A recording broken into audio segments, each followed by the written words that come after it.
Hello friends, कैसे हैं आप लोग। मैं बता दूं, मैं भी बहुत अच्छा हूं। तो मैं आज आप लोगों को कराने जा रहा हूं बहुत ही इंपॉर्टेंट चैप्टर जिसका नाम है bad debt and provision for bad debts. तो ये चैप्टर थोड़ा क्रिटिकल है, इसमें लोग बार बार रिवाइज करते हैं, फिर भी उन्हें कहीं ना कहीं डाउट रह जाता है। तो मेरे बहुत सारे स्टूडेंट ने मुझे रिक्वेस्ट किया कि सर आप इसके ऊपर एक वीडियो बनाओ ताकि उनको एग्जाम के समय पे हेल्प हो सके और वो एग्जाम के समय में इसको बार बार देख के वो लोग रिवाइज कर सके। तो इसलिए मैंने सोचा आज इसके ऊपर ही वीडियो बनाता हूँ। तो चलिए हम लोग स्टार्ट कर लेते हैं bad debt and provision for bad debt. तो ये चैप्टर को मतलब बैड डेट और प्रोविजन फॉर बैड डेट समझने से पहले हम लोग को थोड़ा सा बिजनेस का प्रोसेस को समझना पड़ेगा। तो बिजनेस जब हम लोग करता है तो हम लोग को क्या होता है कि गुड्स केस में भी सेल करना पड़ता है और गुड्स क्रेडिट में भी सेल करना पड़ता है। तो गुड्स अगर हम लोग ने केस सेल किया तो वहां पे तो कोई प्रॉब्लम नहीं है, गुड्स हम लोग ने दिया, पैसा हम लोग को मिल गया। किंतु गुड्स जब हम लोग क्रेडिट में सेल करते हैं तो क्या होता है कि उसके साथ एक रिसीट अटैच रहता है कि कस्टमर को गुड्स हम लोग ने सेल किया तो क्या पता वो पैसा हम लोग को देगा या नहीं देगा। तो रिस्क तो वहां पे रहता ही है। पर ऐसा है कि रिस्क होने के बाद में भी हम लोग को गुड्स क्रेडिट में सेल करना पड़ता है, क्योंकि जैसे कि आप लोगों को पता ही होगा कि कंपटीशन का मार्केट है। अगर आप किसी कस्टमर को गुड्स क्रेडिट में सेल नहीं करेंगे तो आपका जो कंपटीटर है वो बैठा हुआ है, वो गुड्स क्रेडिट में सेल करेगा। तो इस तरह से क्या होगा कि आप एक वैल्यूएबल कस्टमर को खो देंगे। तो गुड्स क्या होता है कि क्रेडिट में सेल करना पड़ता है। तो इसलिए क्या होता है कि बिजनेस में थोड़ा सा रिस्क भी बियर करना पड़ता है और कहा जाता है कि नो रिस्क नो गेन। तो इसलिए हम लोग को क्या होता है कि बिजनेस में रिस्क तो उठाना ही पड़ता है और गुड्स हम लोग क्रेडिट में हम लोग को सेल करना पड़ता है। तो जो भी कस्टमर को हम लोग गुड्स क्रेडिट में सेल करते हैं तो उसको हम लोग क्या बोलते हैं, डेटर्स। तो जिस कस्टमर को हम लोग ने गुड्स क्रेडिट में सेल किया वो क्या होगा, हम लोग का डेटर्स। तो अगर मान लीजिए कि हम लोग ने बहुत सारे कस्टमर को गुड्स क्रेडिट में सेल किया, जैसे 10, 15, 20, 50, 100 या उससे भी ज्यादा भी हो सकता है। तो जितने भी कस्टमर को गुड्स हम लोगों ने क्रेडिट में सेल किया है उनको ऑल टुगेदर हम लोग क्या बोलते हैं, सन्डी डेटर्स। ठीक है, तो जितने भी कस्टमर को हम लोग ने गुड्स सेल किया उसको हम लोग क्या बोलेंगे, सन्डी डेटर्स। तो सन्डी डेटर्स को क्या किया गया कि 3 पार्ट्स में डिवाइड कर दिया गया, सन्डी डेटर्स। जैसे मान लीजिए कि आपका ऑल टोटल आपने 2 लाख का गुड्स क्रेडिट में सेल किया है, तो ये 2 लाख को हम लोग क्या बोलेंगे, सन्डी डेटर्स। तो सन्डी डेटर्स को क्या हुआ कि इसको 3 पार्ट्स में डिवाइड कर दिया गया। फर्स्ट हो गया गुड डेब्ट्स, सेकेंड हो गया डाउटफुल डेब्ट्स और थर्ड हो गया बैड डेब्ट्स। ठीक है, तो सन्डी डेटर्स को हम लोग क्या होता है 3 पार्ट्स में हम लोग डिवाइड कर देते हैं, good debts, doubtful debts and bad debts. तो अभी हम लोग एक एक करके समझते हैं कि गुड डेब्ट्स क्या होता है, डाउटफुल डेब्ट्स क्या होता है और बैड डेब्ट क्या होता है। तो गुड डेब्ट्स क्या होता है कि वो सब डेब्ट को हम लोग गुड डेब्ट बोलते हैं जिसका रियलाइजेशन में कोई प्रॉब्लम नहीं है, जो हम लोग को पता है कि ये हम लोग को 100% क्या होगा, रियलाइज हो जाएगा। तो उस तरह का डेब्ट को हम लोग बोलते हैं गुड डेब्ट्स। और डाउटफुल डेब्ट्स क्या होता है कि जिसके बारे में थोड़ा डाउट रहता है कि हम लोग को इसका पैसा फ्यूचर में मिलेगा या नहीं मिलेगा। तो इस तरह का जो डेब्ट होता है उसको हम लोग बोलते हैं डाउटफुल डेब्ट्स। और बैड डेब्ट क्या होता है, जिसके बारे में हम लोग लगभग श्योर है कि ये पैसा मिलने वाला नहीं है, which is not recoverable in future, that is called bad debts. ठीक है, तो उम्मीद कर रहा हूँ आप लोगों को समझ में आ रहा होगा। गुड डेब्ट्स क्या बोलते हैं, किसको बोलते हैं हम लोग, जिसका रियलाइजेशन में कोई प्रॉब्लम नहीं है, मतलब ये 100% रियलाइज हो जाएगा, उस तरह का डेब्ट को हम लोग बोलते हैं गुड डेब्ट्स। और डाउटफुल डेब्ट्स क्या होता है, जिसके बारे में थोड़ा डाउट है कि हम लोग को ये मिलेगा या नहीं मिलेगा, उसको हम लोग बोलते हैं डाउटफुल डेब्ट्स। और बैड डेब्ट जिसके बारे में हम लोग ऑलमोस्ट श्योर है कि ये पैसा मिलने वाला नहीं है, उसको हम लोग बोलते हैं डाउटफुल डेब्ट्स। जैसे मैं एग्जांपल देता हूं कि आपने किसी कस्टमर को गुड्स सेल किया क्रेडिट में और उसका क्या हुआ, डेथ हो गया। तो अब क्या हुआ कि वहां से तो अब पैसा मिलने से नहीं रहा, तो इस तरह का डेब्ट को हम लोग बोलते हैं बैड डेब्ट्स। या किसी कस्टमर को हम लोग ने गुड्स सेल किया और उसका क्या हुआ कि फाइनेंशियल कंडीशन इतना खराब हो गया कि वो हम लोग को अब पैसा दे ही नहीं सकता है।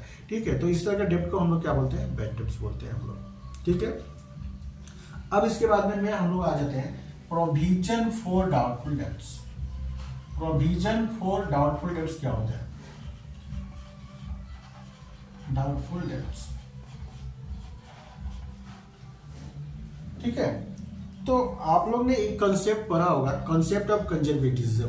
ठीक है, जिसको हम लोग प्रूडेंस भी बोलते हैं। तो कंसेप्ट ऑफ कंजर्वेटिज्म में क्या बोलता है कि अगर फ्यूचर में हम लोग को कोई प्रॉफिट होने वाला है तो हम लोग उसको इग्नोर करके चलेंगे, ठीक है।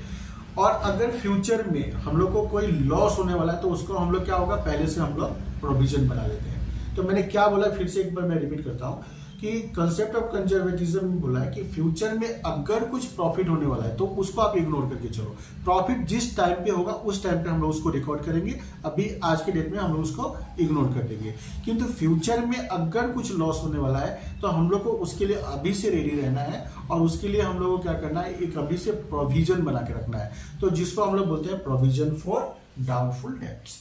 तो अभी क्या हुआ कि जैसे मान लीजिए कि ये हम लोग का एक अकाउंटिंग पीरियड है, ठीक है। तो हम लोग ने through out the year goods हम लोग ने क्रेडिट में सेल किया, कस्टमर आके हम लोग को पैसा देके गया, फिर सेल किया, पैसा देके गया, फिर हम लोग ने सेल किया, फिर वो पैसा दे गया। अब लास्ट में हम लोग देखते हैं कि eight the end of the year customer से हम लोग को 50,000 मिलना है। जिस दिन हम लोग बुक्स और अकाउंट क्लोज करते हैं तो हम लोग देखते हैं कि इस डेट को eight the end of the year 50,000 हम लोग को कस्टमर से मिलना है। तो ये जो 50,000 हम लोग को कस्टमर से मिलना है, ये हम लोग को कब रियलाइज होगा? सेल तो हम लोग यहां भी किया, पर रियलाइज होगा हम लोग को वो नेक्स्ट ईयर में, ठीक है।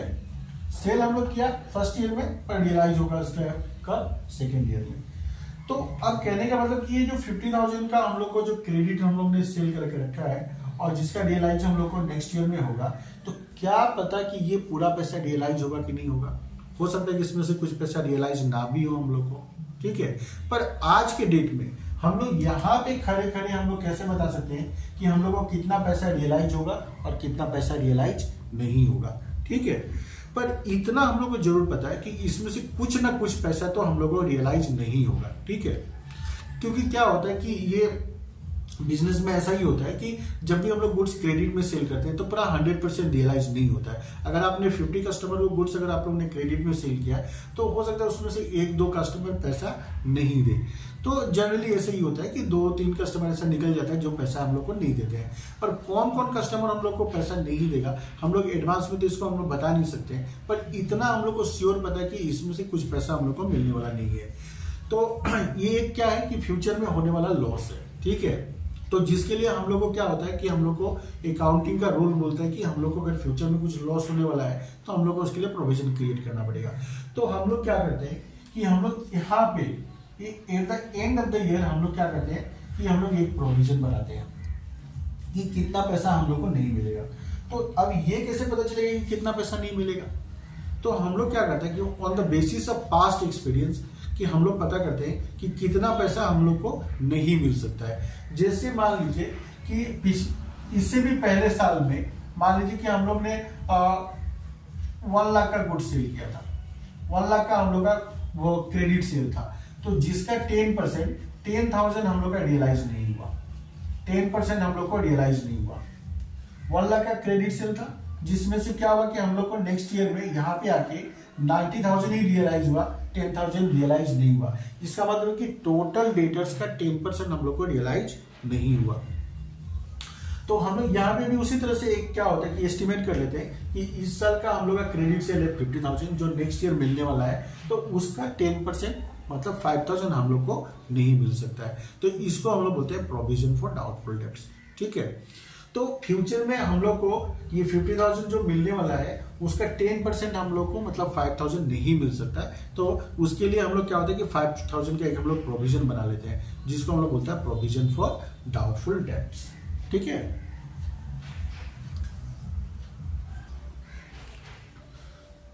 तो हम लोग का 50,000 हम लोग का टोटल नेक्स्ट ईयर हम लोग को मिलने वाला है, जिसका हम लोग ने क्या हुआ कि एक एस्टिमेट कर लिया कि हम लोग को 5,000 नहीं मिलेगा। हम लोग ने 5,000 का एक प्रोविजन बना लिया। फिर क्या होगा कि यहाँ पे भी हम लोग throughout the year goods sell करेंगे, केस रिसीव करेंगे, गुड्स सेल करेंगे, केस रिसीव करेंगे, और at the end of the year मान लीजिए कि यहाँ पे भी आपका 1 लाख का क्रेडिट सेल मतलब मार्केट में आपको मिलना है, मतलब 1 लाख का आपका सैलरी डेटर्स है, जो क्या होगा कि उसके नेक्स्ट ईयर में क्या होगा रियलाइज होगा, ठीक है। तो फिर हम लोग क्या होगा कि यहाँ पे भी हम लोग एक प्रोविजन बनाएंगे, ठीक है। तो यहाँ पे भी हम लोग मान लीजिए कि एक 10% हम लोग 10,000 का हम लोग ने प्रोविजन बना दिया।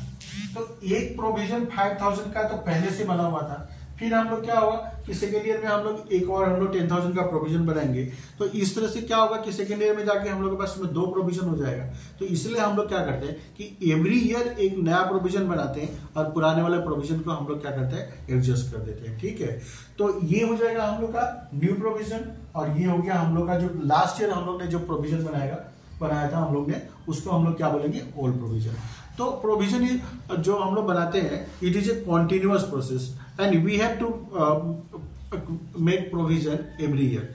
तो हम लोग क्या होगा कि प्रोविजन हर एक साल बनाते हैं, और हर एक साल जो प्रोविजन बनाएंगे वो रहेगा, और पिछले साल जो प्रोविजन है उसको हम लोग क्या करते हैं, हम लोग उसको एडजस्ट कर देते हैं। ठीक है, तो मैं इसके ऊपर में आप लोगों को एक सम कराता हूं, जिससे कि आप लोगों को क्या होगा कि जो भी कंसेप्ट है वो और अच्छे से क्लियर हो जाएगा।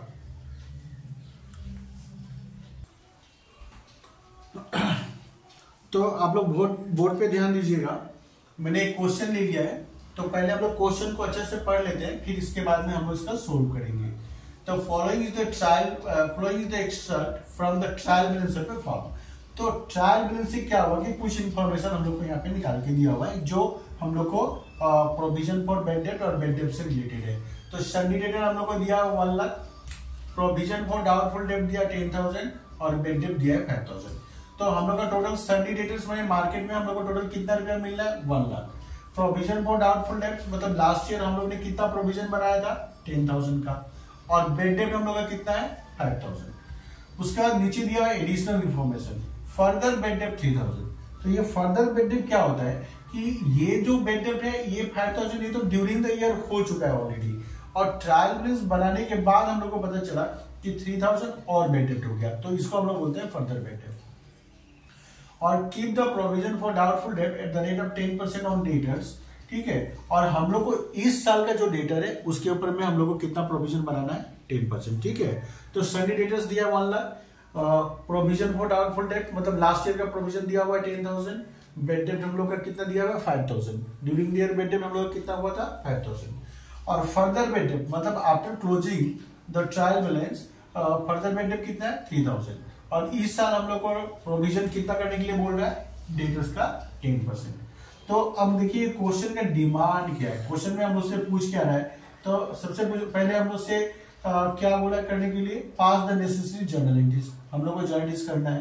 Prepare provision for doubtful debt से, तो हम लोग को प्रोविजन फॉर डाउटफुल डेट से अकाउंट बनाना है, और हम लोग को इसका effect profit and loss account और बैलेंस शीट में कैसे होता है वो हम लोग को करके दिखाना है। ठीक है, और मैं आप लोग को बताता हूं कि एग्जाम में मैक्सिमम से मैक्सिमम इतना ही पूछा जाता है, इससे ज्यादा पूछा नहीं जाता है। या तो आपको क्वेश्चन में बोला रहेगा कि सिर्फ जर्नल एंट्रीज करके बताओ, या तो वो आपसे लेजर मांग लेगा प्रोविजन फॉर डाउटफुल डेट्स का, या फिर बोलेगा कि आप इसका treatment profit and loss account और बैलेंस शीट में करके दिखाओ। तो मैक्सिमम इतना ही क्वेश्चन मतलब एग्जाम में पूछा जाता है। तो ये सब अगर आप ठीक से कर लेंगे तो एग्जाम में जो भी क्वेश्चन आएगा तो वो पक्का से सोल्व हो जाएगा। तो आप लोग ये क्वेश्चन वीडियो को पॉज करके आप लोग नोट कर ले। ठीक है,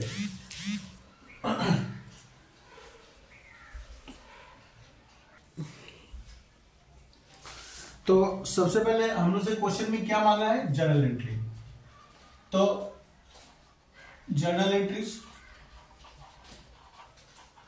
तो जर्नल एंट्रीज हम लोग कैसे करेंगे। तो सबसे पहले हम लोग को क्वेश्चन में देखना है कि फर्दर या एडिशनल बेड डेट दिया हुआ है क्या। तो अगर क्वेश्चन में फर्दर बेड डेट अगर एडिशनल बेड डेट दिया हुआ है तो सबसे पहले हम लोग को क्या होगा कि उसका जर्नल एंट्रीज पास करना पड़ेगा। तो यहाँ इस क्वेश्चन में हम लोग को फर्दर बेड डेट कितना दिया हुआ है 3,000। तो उसके लिए हम लोग क्या एंट्री करेंगे, बेड डेट से account debit to sundry debtors account, sundry debtors account. Bad debt हम लोग का लॉस है, तीसरे बेड डेट क्या होगा, डेबिट हो जाएगा, और बेड डेट की वजह से क्या हो रहा है कि हम लोग का डेटा डिक्रीज हो रहा है ना, तो डेटर्स को हम लोग क्या करेंगे, क्रेडिट कर देंगे। तो फर्दर बेड डेट कितना है 3,000। नरेशन इसका क्या होगा, being further bad debt written up, further bad debt written up. तो ये नंबर एंट्री हो गया। नंबर बी एंट्री क्या होगा, अब हम लोग क्या करेंगे कि जितना भी हम लोग का बेड डेप्ट है, पहले का बेड डेप्ट कितना था 5000 और अब फर्दर बेड डेप्ट कितना हुआ 3000, दोनों को मिला के हम लोग क्या करते हैं कि provision for doubtful debts account में हम लोग ट्रांसफर कर देते हैं। तो पहले का बेड डेप्ट कितना है 5000 और फर्दर बेड डेप्ट कितना है 3000, दोनों मिला कितना हुआ 8000। तो उसके लिए हम लोग जर्नलिस्ट क्या करेंगे, provision for doubtful debts account को हम लोग डेबिट कर देंगे, provision for doubtful debts account debit to bad debts account. तो जितना भी हम लोग का बेड डेप्ट्स हुआ है वो सबको हम लोग क्या करेंगे, provision for doubtful debts account में ट्रांसफर कर देंगे। तो टोटल बेड डेप्ट कितना हुआ 8000। ठीक है, तो नरेशन क्या होगा, being bad debts account closed, bad debts account closed and transfer to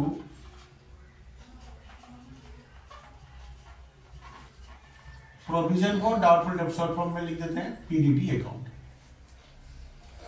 अब नंबर सी एंट्री, तो सी एंट्री क्या होगा कि अब हम लोग देखेंगे कि हम लोग का बेड डेप्ट और प्रोविजन फॉर डाउटफुल डेप्ट मिला के एज ए होल हम लोग का लॉस कितना हुआ है। तो उसके लिए क्या करना होगा कि हम लोग को एक छोटा सा वर्किंग नोट करना पड़ेगा। ठीक है, तो पहले वर्किंग नोट में करा देता हूं, फिर उसके बाद हम लोग क्या करेंगे, इसका जनरल एंट्रीज करेंगे हम लोग।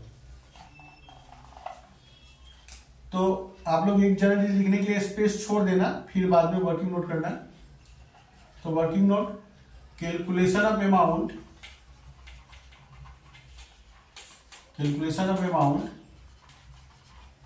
Transfer to profit and loss account. तो यहां पे हम लोग क्या करेंगे, सबसे पहले लिखेंगे बेड डेप्ट्स।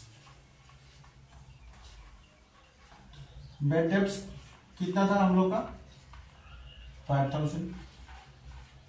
इसके साथ हम लोग ऐड कर देंगे फर्दर बेड डेप्ट को, फर्दर बेड डेप्ट 3000। तो टोटल बेड डेप्ट कितना हो गया 8000। अब इसके साथ हम लोग क्या करेंगे कि ऐड न्यू प्रोविजन,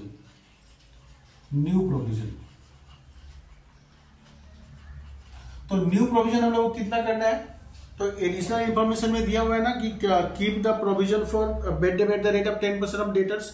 तो डेटर्स का हम लोग को 10% प्रोविजन बनाना है।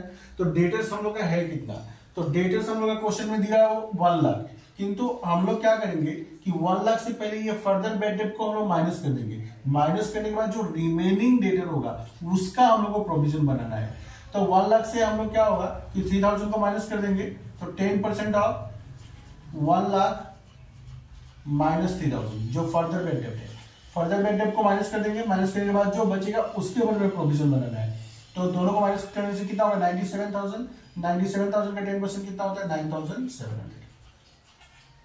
तो दोनों को प्लस कर दो अभी, तो कितना होगा 17,700। अब इसमें से हम लोग क्या करेंगे, लेस ओल्ड प्रोविजन,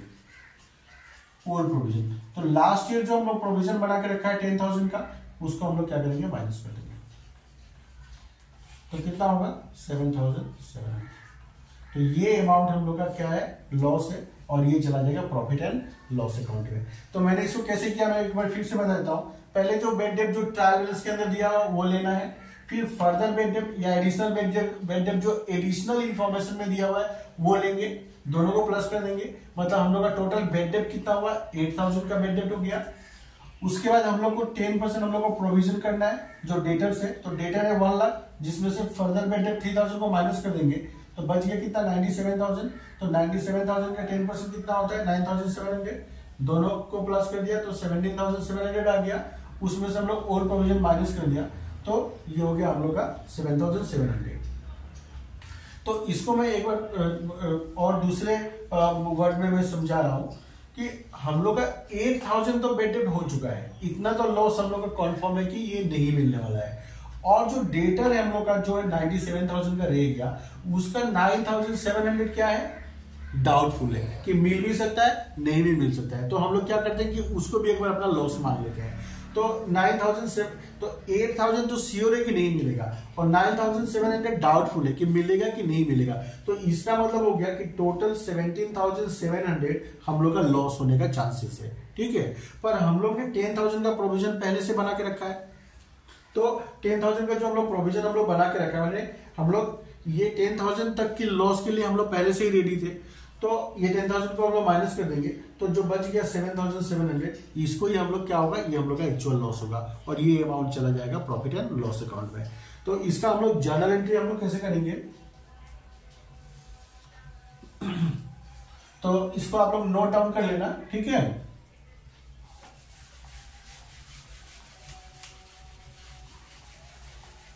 तो जर्नल एंट्री इसका होगा profit and loss account debit, profit and loss account debit to provision for doubtful debts account, मैं शॉर्ट फॉर्म में पीडीडी अकाउंट लिख देता हूं। तो कितना निकला था 7,700, तो ये अमाउंट चला जाएगा हम लोग का प्रॉफिट एंड लॉस अकाउंट में। नेक्स्ट क्या लिखेंगे हम लोग, being the amount transfer to PL account,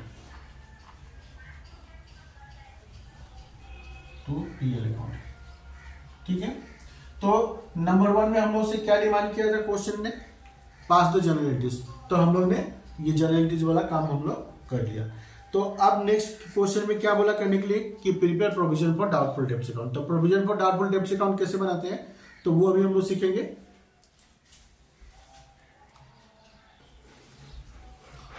तो बोर्ड पे आप लोग ध्यान दीजिएगा, मैंने provision for doubtful debts account का मैंने लेजर बना लिया यहाँ पे, तो आप लोग भी ऐसे ही लेजर ड्रॉ कर लेना, ठीक है। तो अभी हम लोग क्या करेंगे कि सबसे पहले हम लोग को क्या करना है कि हम लोग का जो ओल्ड प्रोविजन है, जो हम लोग पिछले साल का जो प्रोविजन किया था हम लोग, तो वो कितना था 10,000। तो उसके लिए हम लोग क्या लिखेंगे, बाय बैलेंस बीडी, क्योंकि प्रोविजन फॉर डाउटफुल डेब्ट इज ए लायबिलिटी, तो इसका जो ओपनिंग बैलेंस क्या होगा, और वैसा क्रेडिट साइड में होता है। तो बाय बैलेंस बीडी कितना, ओल्ड प्रोविजन कितना था हम लोग का 10,000। फिर ड्यूरिंग द ईयर हम लोग का बैड डेब्ट कितना हुआ था 8,000 का, तो वो डेबिट में आ जाएगा, बैड डेब्ट से अकाउंट डेबिट। हम लोग ने इसका जर्नल क्या किया था, provision for doubtful debts account debit to bad डेब्ट अकाउंट, तो अगर उसका हम लोग लेजर पोस्टिंग करेंगे तो क्या है, provision for doubtful debts account debit में है कि नहीं, तो डेबिट में हम लोग क्या लिखेंगे, टू बैड डेब्ट्स अकाउंट 8,000। और उसके बाद में क्या होगा कि हम लोग ओपनिंग बैलेंस जब हम लोग का यहाँ पे है, तो क्लोजिंग बैलेंस यहाँ पे होगा। तो इस साल हम लोग ने कितना न्यू प्रोविजन किया था, उसके लिए हम लोग क्या लिखेंगे, बाय बैलेंस सीडी। तो प्रोविजन हम लोग ने कितना किया था 9,700 का, ठीक है। तो यहाँ पे इस अकाउंट में सिर्फ 3 चीज ही आता है, एक हम लोग को ओपनिंग बैलेंस लिखना है क्रेडिट साइड में, और डेबिट साइड में क्लोजिंग बैलेंस लिखना है, और ड्यूरिंग द ईयर जितना बैड डेब्ट हुआ है, ठीक है, फर्दर और जो ट्रायल्स में बैड डेब्ट दिया है, दोनों मिला के बस ये 3 चीज ही यहाँ पे लिखना है। और उसके बाद हम लोग इसको बैलेंस कर देंगे, तो हम लोग का प्रॉफिट एंड लॉस अकाउंट में कितना अमाउंट ट्रांसफर होगा वो निकल के आ जाएगा हम लोग का। तो कितना होगा 17,700, और जो हम लोग ने वर्किंग नोट में निकाला था जो अमाउंट, वही निकल के आएगा 17,700 माइनस 10,000, कितना हो गया 7,700। और क्या लिखेंगे हम लोग इसको, by profit and loss account, profit and loss account. तो जो वर्किंग नोट में आया था वही अमाउंट यहाँ पे भी आएगा, इसको हम लोग लिख देंगे बैलेंसिंग फिगर, ठीक है। तो मैं इसको एक बार फिर से फटाफट बता देता हूँ कि क्रेडिट में हम लोग को क्या लिखना है, ओपनिंग बैलेंस, मतलब ओल्ड प्रोविजन जिसको हम लोग ओपनिंग बैलेंस बोलते हैं, तो वो उसके लिए क्या लिखेंगे हम लोग, बाय बैलेंस बीडी। और जो क्लोजिंग बैलेंस जो हम लोग इस साल जो न्यू प्रोविजन किया, उसके लिए हम लोग क्या लिखेंगे, टू बैलेंस सीडी। और ड्यूरिंग द ईयर जितना बैड डेब्ट हुआ वो भी डेबिट साइड में आ जाएगा, टू बैड डेब्ट्स, और इसको हम लोग बैलेंस कर लेंगे, तो ये प्रॉफिट एंड लॉस अकाउंट का अमाउंट निकल के आ जाएगा, ठीक है। तो ये जो नंबर 2 में हम लोग को बोला था praevia provision for doubtful debts account, तो इसको भी हम लोग ने कंप्लीट कर लिया। अब सिर्फ हम लोग का एक ही पार्ट बचा है, और इसमें क्या पूछ रहा है कि इसको हम लोग प्रॉफिट एंड लॉस अकाउंट और बैलेंस शीट में कैसे शो करते हैं, ठीक है। तो चलिए हम लोग उसको सीखेंगे अभी।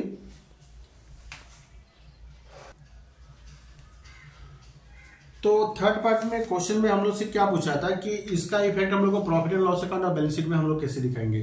तो हम लोग अभी आ गए हैं लास्ट पार्ट में।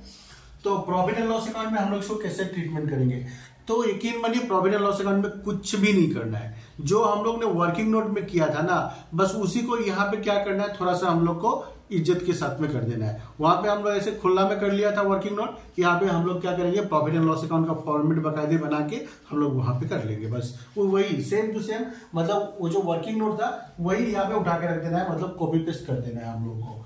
तो सबसे पहले हम लोग क्या लिखेंगे, 2 bed debts.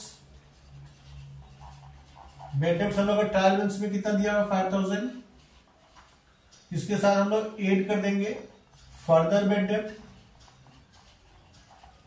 Further bed debts 3000,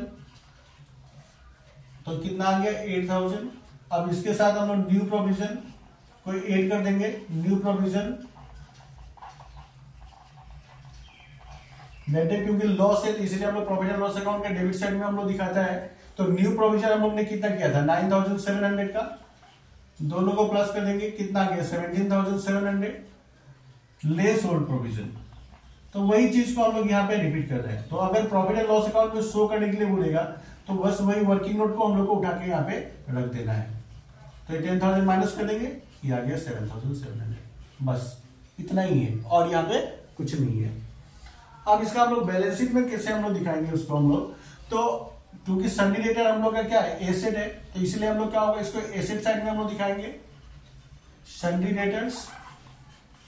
तो सन्डी डेटर्स कितना था, 1 लाख। और इसमें से हम लोग क्या करेंगे कि जो हम लोग का एडिशनल इंफॉर्मेशन में जो दिया हुआ था हम लोग को इंफॉर्मेशन, बस उसी का काम करना है, यहाँ पे और दूसरा कुछ नहीं करना है। एक तो है कि फर्दर बेड डेब्ट, तो फर्दर बेड डेब्ट को हम लोग माइनस कर देंगे, क्योंकि फर्दर बेड डेब्ट माइनस यहां से नहीं होकर रखा है, तो फर्दर बेड डेब्ट को माइनस कर दिया जाएगा। डेटर हम लोग का 1 लाख था, जिसमें से 3000 तो बेड डेब्ट हो गया है, तो अब हम लोग का डेटर कितना रह गया, 97000। और इस 97000 से हम लोग क्या करेंगे कि less new provision. New provision हम लोग को इस साल हम लोग ने कितना प्रोविजन किया था, 9700, मतलब ये 9700 क्या है, डाउटफुल है। 10,000 तो 3000 तो बेड डेब्ट है, ये नहीं मिलने वाला है, तो उसको हम लोग ने माइनस कर दिया। और 9700 क्या है, डाउटफुल है, तो हम लोग इसको भी माइनस कर देंगे। तो 0 0 और ये हो गया 10 माइनस 7 3 हो गया, और यहाँ पे हो गया 6 16 16 माइनस 9 कितना हो गया 7, और ये हो गया 87,300।